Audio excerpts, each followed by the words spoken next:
ಎಲ್ಲರಿಗೂ ನನ್ನ ನಮಸ್ಕಾರಗಳು.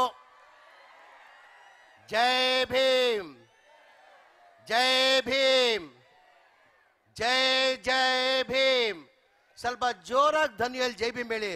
ಇವತ್ತು ನಮಗೆಲ್ಲ ಗೊತ್ತೇ ಇದ್ದಂಗೆ ಬಾಬಾ ಸಾಹೇಬ್ ಅಂಬೇಡ್ಕರ್ ಅವರು ಸಂವಿಧಾನ ಕೊಟ್ಟಿಲ್ಲ ಅಂದರೆ ನೀವು ಅಲ್ಲಿ ಕೂರಕ್ಕಾಗ್ತಾ ಇಲ್ಲ, ನಾನು ಇಲ್ಲಿ ಮಂತ್ರಿಯಾಗಿ ನಿಲ್ಲಕ್ಕೆ ಸಾಧ್ಯ ಆಗ್ತಾ ಇಲ್ಲ. ಬಾಬಾ ಸಾಹೇಬ್ ಅಂಬೇಡ್ಕರ್ ಸಂವಿಧಾನ ಕೊಟ್ಟಿದ್ದ ಕಾರಣಕ್ಕೆ ನೀವು ಅಲ್ಲಿ ಕೂತಿದ್ದೀರಾ, ನಾನು ಇಲ್ಲಿ ಮಂತ್ರಿಯಾಗಿ ನಿಂತಿದ್ದೀನಿ. ಹಾಗಾಗಿ ನಮ್ಮ ಕರ್ತವ್ಯ ಆಗ್ತಾ ತಾನೆ ಜೋರಾಗಿ ಜೈ ಭೀಮ್ ಹೇಳೋದು.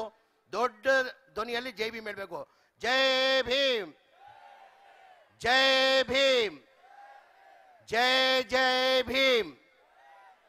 ವೇದಿಕೆ ಮೇಲೆ ಆಸೀನಿರುವ ನನ್ನ ಆತ್ಮೀಯ ಸ್ನೇಹಿತರು, ನಮ್ಮ ಪಕ್ಷದ ಮುಖಂಡರು, ಸಚಿವರು, ಕೊಪ್ಪಳ ಉಸ್ತುವಾರಿ ಮಂತ್ರಿ ಆದಂಥ ಶಿವರಾಜ್ ತಂಗಡಿ ಅವರೇ, ಇನ್ನೊಬ್ಬರು ನನ್ನ ಆತ್ಮೀಯ ಸ್ನೇಹಿತರು, ನಮ್ಮ ಪಕ್ಷದ ಮುಖಂಡರು, ಶಾಸಕರು, ಈ ಕಾರ್ಯಕ್ರಮ ಅಧ್ಯಕ್ಷ ವಹಿಸಿರುವ HR ಗೋಯಪ್ಪ ಅವರೇ, ಶಾಸಕರಾದಂಥ ಹೇಮರಾಜ್ ನಾಯಕ್ ಅವರೇ, ಶಾಸಕಿಯಾದಂಥ ಲತಾ ಮಲ್ಲಿಕಾರ್ಜುನ ಅವರೇ, ಶಾಸಕರಾದಂಥ NT ಶ್ರೀನಿವಾಸ್ ಅವರೇ, ಶಾಸಕರಾದಂಥ ಕೃಷ್ಣ ನಾಯಕ್ ಅವರೇ, ನನ್ನ ಆತ್ಮೀಯ ಸ್ನೇಹಿತರು, ಲೋಕಸಭಾ ಸದಸ್ಯರಾದಂಥ ರಾಜಶೇಖರ್ ಯತ್ನಾಳ್ ಅವರೇ, ನನ್ನ ಆತ್ಮೀಯ ಸ್ನೇಹಿತರಾದಂಥ ರಮೇಶ್ ಅರವಿಂದ್ ಅವರೇ, ಪೂಜಾ ಗಾಂಧಿ ಅವರೇ, ಪ್ರೇಮ ಅವರೇ, ವೇದಿಕೆ ಮೇಲೆ ಆಸೀನಿರುವ ಎಲ್ಲ ಪಕ್ಷದ ಮುಖಂಡರೇ, ಇಲ್ಲಿದ್ದಂಥ ಎಲ್ಲ ಆತ್ಮೀಯರೇ, ಮಾಧ್ಯಮ ಸ್ನೇಹಿತರೆ, ಮೊದಲೇ ಆಗಿ ಹಂಪಿ ಉತ್ಸವದ ಶುಭಾಶಯವನ್ನು ಕೋರಕ್ಕೆ ಬಯಸ್ತಾ ಇದ್ದೀನಿ. ಹಂಪಿ ಉತ್ಸವ ಅಂದರೆ ನಮಗೊಂಥರ ನಾಡು ಹಬ್ಬ ಇದ್ದಂಗೆ. ಬರೀ ಕೊಪ್ಪಳ ಜಿಲ್ಲೆಗಿಲ್ಲ, ವಿಜಯನಗರ ಜಿಲ್ಲೆಗಿಲ್ಲ, ಕೊಪ್ಪಳ ಆಗಲಿ, ಬಳ್ಳಾರಿ ಆಗಲಿ, ವಿಜಯನಗರ ಆಗಲಿ, ಇಲ್ಲಿ ಹಂಪಿ ಉತ್ಸವ ಅಂದರೆ ನಮಗೊಂಥರ ನಾಡು ಹಬ್ಬ ಇದ್ದಂಗೆ. 4-5 ದಿನದಿಂದ ನಾನು ಇಲ್ಲೇ ಇದ್ದೀನಿ. ನಾನು ಹಂಪಿ ಉತ್ಸವ ವ್ಯವಸ್ಥೆಗೋಸ್ಕರ ನಾನು ಇಲ್ಲೇ ಇದ್ದೀನಿ. ನಾನು ಎಲ್ಲ ಕಡೆ ಮನೆಯಲ್ಲಿ ಇವತ್ತು ಹಂಪಿ ಉತ್ಸವನ ನಾವು ಆಚರಿಸ್ತಾ ಇದ್ವಿ. ತಮಗೆಲ್ಲ ಗೊತ್ತೇ ಇದ್ದಂಗೆ ಹಂಪಿ ಉತ್ಸವ ಚಾಲನೆಯನ್ನು ಕೊಟ್ಟಿದ್ದು ನಮ್ಮ ನಾಯಕರು MP ಪ್ರಕಾಶ್ ಅವರು. MP 87ರಲ್ಲಿ ಚಾಲನೆ ಕೊಟ್ಟಿದ್ದು. ನವೆಂಬರ್ ತಿಂಗಳಲ್ಲಿ ಪ್ರತಿ ವರ್ಷ ಹಂಪಿ ಉತ್ಸವನ ನಡೀತಾ ಇತ್ತು 87 ವರ್ಷದಿಂದ. ಕೋವಿಡಿಂದ ಒಂಚೂರು ಗ್ಯಾಪ್ ಬಂತು. ಕೋವಿಡ್ ಬಂದಿದ್ದ ಕಾರಣಕ್ಕೆ ಒಂಚೂರು ಗ್ಯಾಪ್ ಬಂದು ನಾವು ಈಗ ಫೆಬ್ರವರಿಯಲ್ಲಿ ಹಂಪಿ ಉತ್ಸವನ ಹಮ್ಮಿಕೊಂಡಿದ್ದೀವಿ. ಈ ಬಾರಿ ನಮ್ಮ ನಾಯಕರಾದಂಥ ಮಾನ್ಯ ಮುಖ್ಯಮಂತ್ರಿಗಳು ಸಿದ್ದರಾಮಯ್ಯ ಈ ಕಾರ್ಯಕ್ರಮಕ್ಕೆ ಬರಬೇಕಾಗಿತ್ತು. ಹೋದ ವರ್ಷವೂ ಮಾನ್ಯ ಸಿದ್ದರಾಮಯ್ಯ ಹಂಪಿ ಉತ್ಸವ ಕಾರ್ಯಕ್ರಮಕ್ಕೆ ಬಂದು ಭಾಳ ಖುಷಿಯಾಗಿ ಹೋದರು. ಮೊನ್ನೆ ಈ ಕಾರ್ಯಕ್ರಮಕ್ಕೆ ಮಾನ್ಯ ಮುಖ್ಯಮಂತ್ರಿಗಳು ಬರಬೇಕಾಗಿತ್ತು. ನಿನ್ನೆವರೆಗೂ ನಾನು ಹಂಪಿ ಉತ್ಸವ ಹೋದ ವರ್ಷ ಚೆನ್ನಾಗಿ ಮಾಡಿದ್ದೆ ಕಣೋ, ಈ ವರ್ಷವೂ ಚೆನ್ನಾಗಿ ಆಗ್ತಾ ಇದೆಯಾ ಅಂತ ಗೊತ್ತಾಗಿತ್ತು.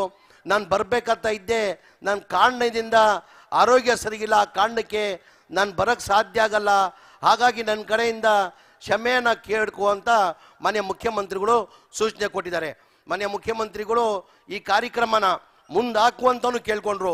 28ನೇ ತಾರೀಕು ಮಾಡೋದು ಕಾರ್ಯಕ್ರಮನ ಏಪ್ರಿಲ್ ಮೊದಲೇ ವಾರಕ್ಕೆ ಮಾಡು, ನನ್ನ ಆರೋಗ್ಯ ಸರಿಗಿಲ್ಲ, ಹಾಗಾಗಿ ನೀನು ಬರೋ ತಿಂಗಳು ಏಪ್ರಿಲ್ ಕೊನೆ 8ನೇ ತಾರೀಕು ಮೊದಲೇ ವಾರದಲ್ಲಿ ಮಾಡು ಅಂತ ಮಾನ್ಯ ಮುಖ್ಯಮಂತ್ರಿಗೂ ಕೇಳ್ಕೊಂಡ್ರು.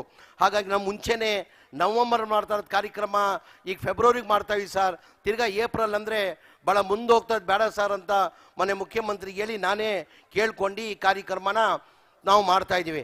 ನನ್ನ ಸೌಭಾಗ್ಯ 2ನೇ ಹಂಪಿ ಉತ್ಸವ ಮಾಡೋಕ್ಕೆ ನನಗೆ ಅವಕಾಶ ಸಿಕ್ಕಿರೋದು ನನ್ನ ಸೌಭಾಗ್ಯ ಅಂತ ನಾನು ಭಾವಿಸ್ತಾ ಇದ್ದೀನಿ. ನನ್ನ ಅನಿಸಿಕೆ ಈಗ ರಮೇಶ್ ಅವರು ಭಾಳ ಚೆನ್ನಾಗಿ ಮಾತಾಡೋದು. ಎಲ್ಲರಿಗಿಂತ ಹೆಚ್ಚಾಗಿ ಪೂಜಾ ಗಾಂಧಿ ಅವರು ಮಾತಾಡಿದ್ದು ನನಗೆ ಭಾಳ ಖುಷಿ ತಂತು. ಏನಕ್ಕೆ ಪೂಜಾ ಗಾಂಧಿ ಅವರು ಇಷ್ಟು ಚೆನ್ನಾಗಿ ಕನ್ನಡ ಮಾತಾಡ್ತಾರಂತ ನಾನು ನೋಡಿಲ್ಲ. ನಾನು ಕೇಳಿದೆ ಪೂಜಾ ಗಾಂಧಿ ಅವರು ಭಾಳ ಚೆನ್ನಾಗಿ ಕನ್ನಡ ಮಾತಾಡ್ತಾರಂತ ನಾನು ಕೇಳಿದ್ದೆ. ಇಷ್ಟು ಚೆನ್ನಾಗಿ ಮಾತಾಡ್ತಾರ ಗೊತ್ತಿಲ್ಲ.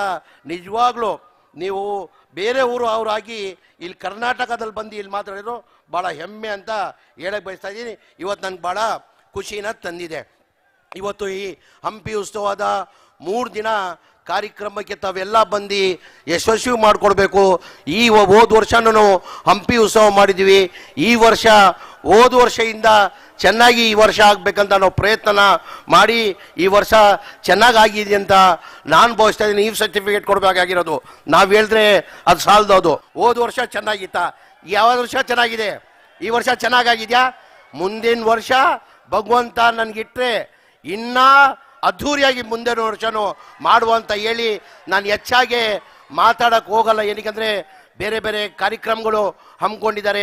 ಇದು ರಾಜಕಾರಣಿಗಳು ಬರೀ ರಾಜಕೀಯ ಭಾಷಣ ಮಾಡ್ತಾರಂತ ತಾವೆಲ್ಲ ಬೇಜಾರು ಮಾಡ್ಕೊತೀರಾ. ಹಾಗಾಗಿ ನಾನು ಹೆಚ್ಚಾಗಿ ಮಾತಾಡಕ್ಕೆ ಹೋಗಲ್ಲ. ಇನ್ನು ನಿಮ್ಮೆಲ್ಲ ಇಷ್ಟೇ ಕೇಳೋದು, ದೇವ್ರದವ ನೀವೆಲ್ಲ ನನ್ನ ಅನಿಸಿಕೆ ಶಿವರಾಜ್ ತಂಗಡಿ ಸಾಹೇಬ್ರೆ, ನಾನು ಇಷ್ಟು ಜನ ನನ್ನ ಪ್ರೀತಿಸ್ತಾರಂತ ಗೊತ್ತಿಲ್ಲ. ಏನೋ ಒಂದು ನನ್ನ ಬಗ್ಗೆ ವಿಶ್ವಾಸ ಇಟ್ಕೊಂಡು ಜನ ನನ್ನ ಪ್ರೀತಿಸ್ತಾ ಇದ್ದಾರೆ.